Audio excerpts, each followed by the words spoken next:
उमाशंकर पांडे या आनंद स्वरूप ब्रह्मचारी या फिर अभिमुक्तेश्वरानंद, एक बटुक जो करपात्री महाराज के शिष्य ब्रह्मचारी राम चैतन्य के गुरुकुल से आगे बढ़ा तो शंकराचार्य स्वरूपानंद सरस्वती को गुरु मान उनके साथ बनारस आ गया। राम मंदिर के मुद्दे पर स्वरूपानंद सरस्वती की गिरफ्तारी के विरोध में सड़क पर उतरने से नहीं चुका।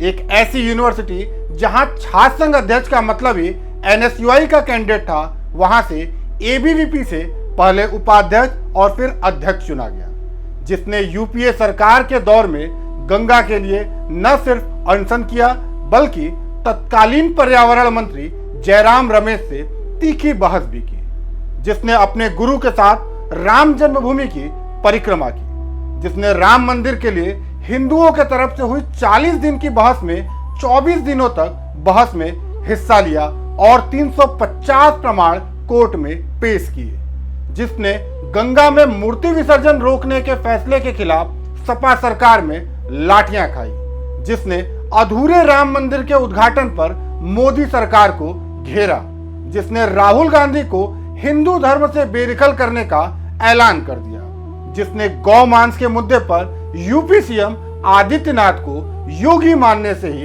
इनकार कर दिया, जिसके सामने ये सवाल काफी छोटा हो जाता है कि पार्टनर तुम्हारी पॉलिटिक्स क्या है, क्योंकि वो कहता है कि एक संत का काम ही है धर्म के लिए काम करना। और जब उमाशंकर पांडे से शंकराचार्य अभिमुक्तेश्वरानंद तक के सफर को देखा जाता है तो वो बटुक अपनी लाइन में खड़ा नजर आता है, जो सभी राजनीतिक पार्टियों के इतर है, लेकिन करपात्री महाराज की खींची लाइन के साथ। यूपी के प्रतापगढ़ में पट्टी तहसील के ब्राह्मणपुर गांव में 15 अगस्त 1969 को उमाशंकर पांडे का जन्म हुआ। गांव के प्राइमरी स्कूल में पढ़ने के दौरान ही 9 साल की उम्र में वे गुजरात जाकर करपात्री महाराज के शिष्य ब्रह्मचारी राम चैतन्य के सानिध्य में गुरुकुल में संस्कृत की शिक्षा ग्रहण करने लगे। साल 1982 में स्वरूपानंद सरस्वती शंकराचार्य बने और गुजरात में ही उनकी सेवा में जो बटुक जुड़ा वो उमाशंकर ही थे। उनकी सेवा और पढ़ाई से प्रभावित होकर स्वरूपानंद सरस्वती उन्हें अपने साथ बनारस लेते आए। वे गायत्री बाई द्वारा अस्थि पर स्थापित नंदलाल बाजोरिया में पढ़ाई करने लगे। उमाशंकर पांडे इसके बाद आगे की पढ़ाई के लिए संपूर्णानंद संस्कृत यूनिवर्सिटी पहुंच जाते हैं। ये वो दौर था जब राम मंदिर आंदोलन अपने चरम पर था। शंकराचार्य स्वरूपानंद सरस्वती करपात्री महाराज के शिष्य थे, जिन्होंने राम राज्य परिषद की स्थापना की थी और राम मंदिर के लिए शुरुआती तौर पर आवाज उठाने वालों में एक थे। ऐसे में स्वरूपानंद सरस्वती ने 7 मई 1990 को रामलला के गर्भगृह के आग्नेय कोण में शिलान्यास के लिए राम जन्मभूमि के लिए निकले। उस समय मुलायम सिंह यादव यूपी के सीएम थे। यूपी पुलिस ने स्वरूपानंद सरस्वती को गिरफ्तार कर लिया और उन्हें चुनार के किले में 9 दिनों तक कैद रखा। इसके विरोध में पूरे देश में प्रदर्शन हुआ और फिर सरकार को बिना शर्त उन्हें छोड़ना पड़ा। इस प्रदर्शन में स्वरूपानंद सरस्वती के एक शिष्य ने सबका ध्यान आकर्षित किया और वे थे उमाशंकर पांडे। राम मंदिर आंदोलन के बीच ही साल 1991 में संपूर्णानंद संस्कृत यूनिवर्सिटी में हर साल की तरह छात्र संघ का चुनाव हो रहा था। संपूर्णानंद यूनिवर्सिटी एक तरह से कांग्रेस के छात्र संगठन एनएसयूआई का गढ़ था। उसके कैंडिडेट ही वहां से लगातार चुनाव जीत रहे थे। इस बीच उमाशंकर पांडे एबीवीपी के कैंडिडेट के तौर पर छात्र संघ में उपाध्यक्ष के पद पर खड़े हो गए। उमाशंकर पांडे की छात्रों में लोकप्रियता थी। उस समय एनएसयूआई ने बीएचयू के छात्र नेता पीयूष शुक्ला को संपूर्णानंद छात्र संघ चुनाव का प्रभारी बनाया था। पीयूष शुक्ला ने उमाशंकर पांडे से बात की और एनएसयूआई से चुनाव लड़ने के लिए कहा, लेकिन उमाशंकर पांडे एबीवीपी से ही चुनाव लड़े और जीते भी। इसके बाद साल 1994 में वे एबीवीपी से ही छात्र संघ का अध्यक्ष भी चुने गए। इसके बाद उन्होंने संन्यास ले लिया और उनका नाम पड़ा आनंद स्वरूप ब्रह्मचारी। स्वरूपानंद सरस्वती ने इस दौरान केदार घाट पर विद्या मठ बनाया और इसका प्रभार उन्हें सौंप दिया। 15 अप्रैल 2003 को उन्हें दंड सन्यासी की दीक्षा दी गई और उन्हें नाम मिला स्वामी अविमुक्तेश्वरानंद सरस्वती, यानी कि उमाशंकर पांडे अब आनंद स्वरूप ब्रह्मचारी से स्वामी अविमुक्तेश्वरानंद बन चुके थे। लेकिन इस पूरे सफर में एक चीज कॉमन था, और वो था शंकराचार्य स्वरूपानंद सरस्वती के सबसे प्रिय शिष्य के तौर पर बने रहना। यहां एक तारीख को नोट कर लेना चाहिए, वो था 27 जून 1993 का, जब श्रृंगेरी में चारों पीठों के शंकराचार्यों ने मिलकर सम्मेलन किया और राम मंदिर के लिए रमालय न्यास का गठन किया। अविमुक्तेश्वरानंद स्वरूपानंद सरस्वती के साथ लगातार काम करते रहे। इसमें राम मंदिर भी एक महत्वपूर्ण मुद्दा था। 30 नवंबर 2006 को स्वरूपानंद सरस्वती ने राम जन्मभूमि की परिक्रमा की और मंदिर निर्माण की मांग की।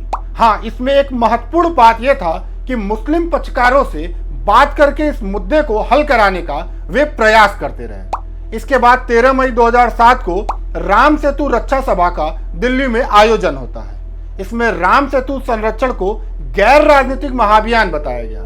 सबसे खास बात था कि इसके पोस्टर में 3 शंकराचार्य, स्वामी स्वरूपानंद सरस्वती, स्वामी निश्चलानंद सरस्वती और स्वामी भारती तीर्थ के फोटो लगे थे। ऐसा कहा जाता है कि इस कार्यक्रम में भी अविमुक्तेश्वरानंद ने काफी मेहनत की थी।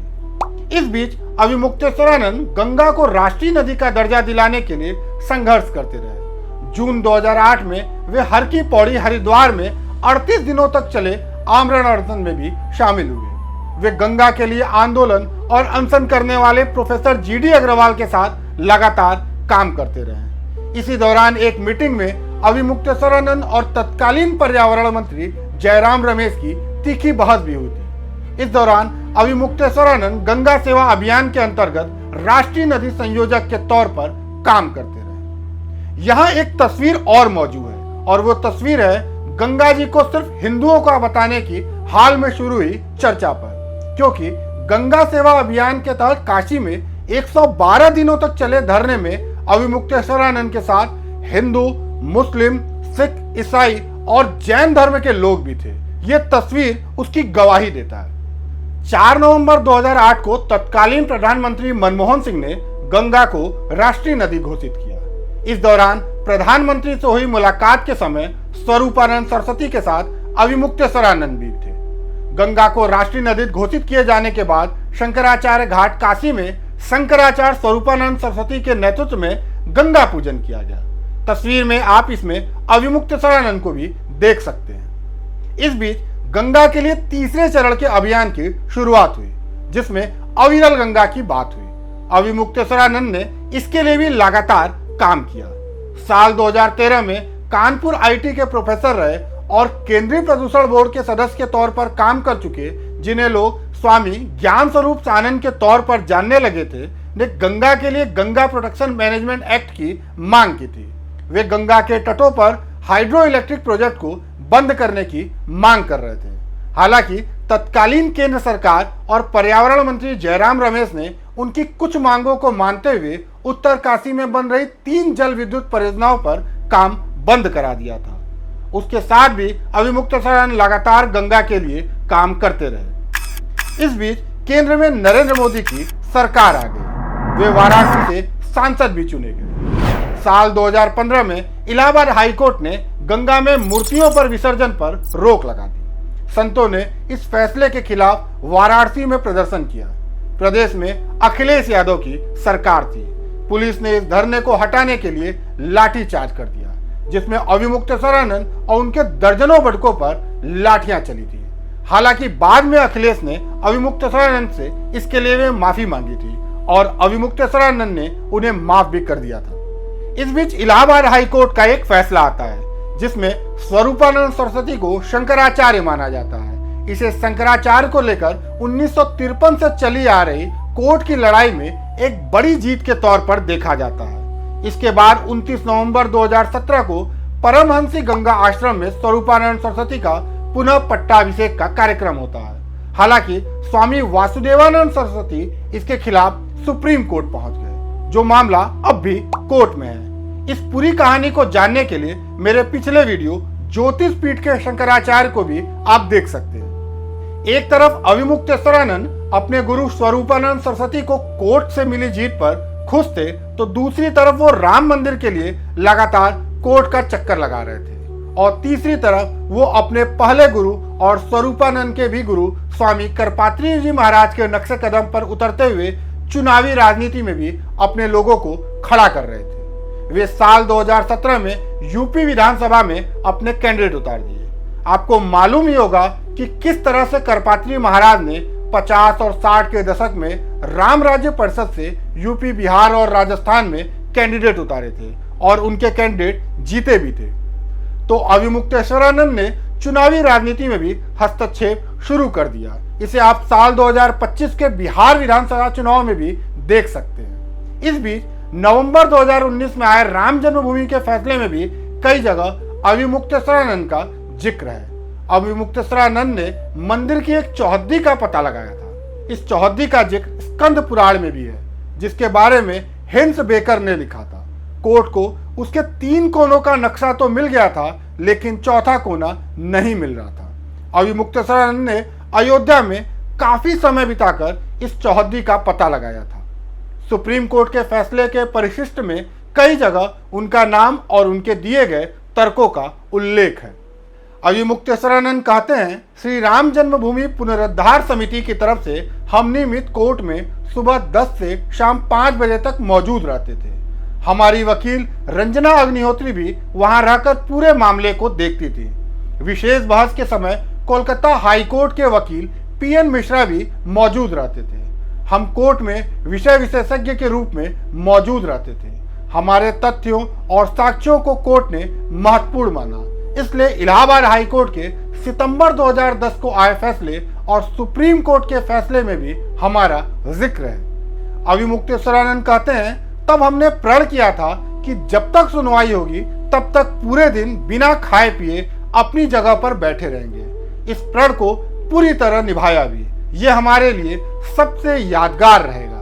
दूसरा, ये हमेशा याद रहेगा कि मंदिर विवाद के दौरान दोनों पक्षकारों में कभी कोई आपसी कटुता नहीं रही। दोनों अपना अपना पक्ष रखते थे, लेकिन कभी निजी रूप से कोई विवाद या द्वेष नहीं रहा, न पक्षकारों के बीच न वकीलों के बीच। हालांकि 5 अगस्त 2020 को जब राम मंदिर का शिलान्यास हुआ तो अविमुक्तेश्वरानंद ने इस पर सवाल खड़े किए। उन्होंने आरोप लगाया कि जिस दिन मंदिर का शिलान्यास किया जा रहा है उस दिन शास्त्र की दृष्टि से कोई मुहूर्त नहीं है। अब कुछ लोग कहते हैं कि राम काज के लिए मुहूर्त की जरूरत ही क्या है, तो फिर मुहूर्त के शास्त्र क्यों बनाए गए? सारे मंदिरों को बनाने में मुहूर्त देखे जाते हैं। शास्त्रों ने ही मंदिर निर्माण प्रारंभ करने के मुहूर्त दिए हैं, लेकिन कोई इसकी बात नहीं करता है।